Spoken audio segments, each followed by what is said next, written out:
घरामध्ये अचानक लागलेल्या आगीमध्ये एक वृद्ध महिला ठार झाल्याची घटना बुधवारी रात्री बेळगाव शहरातील नार्वेकर गल्ली येथे घडली।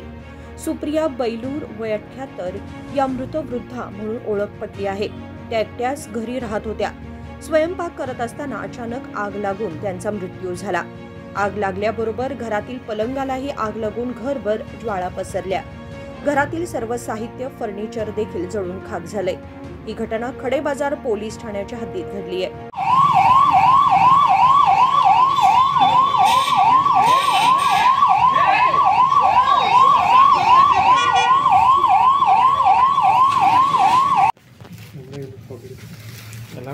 ಮಗಳ ಪಾಪ ಯುಎಸ್ ಇರ್ತಾರೆ। ಹೌದಾ? लाईट स्विच ऑफ बंद ಮಾಡಿದೆ। कशाला? विनोद कोलकार, KMM मराठी, बेळगाव।